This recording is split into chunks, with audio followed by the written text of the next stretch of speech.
You're watching World TV. Kindly subscribe to our YouTube channel for more videos. Click on the subscribe button and the bell beside it. This will notify you once we drop a new video. Thank you.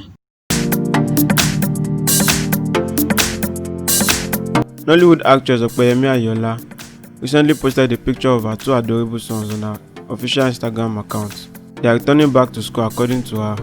Months after the lockdown triggered by the coronavirus pandemic, students tend to return to school as the world slowly resumes its day-to-day activities while safety measures are being held in place. The young boys who are schooling abroad were properly spotted in jean trousers and a cardigan in the picture posted online. The boys were also seen wearing their face masks on their way to school as they posed for the camera.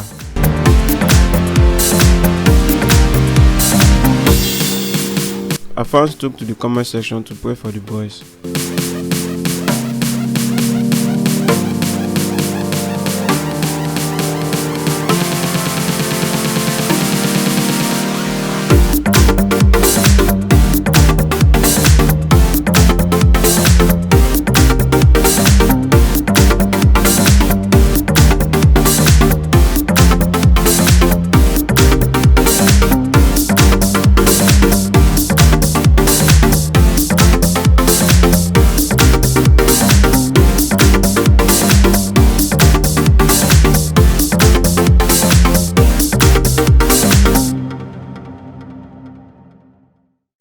Thanks for watching this video. Don't forget to click the subscribe button, kindly comment and share. Thank you, Boya TV.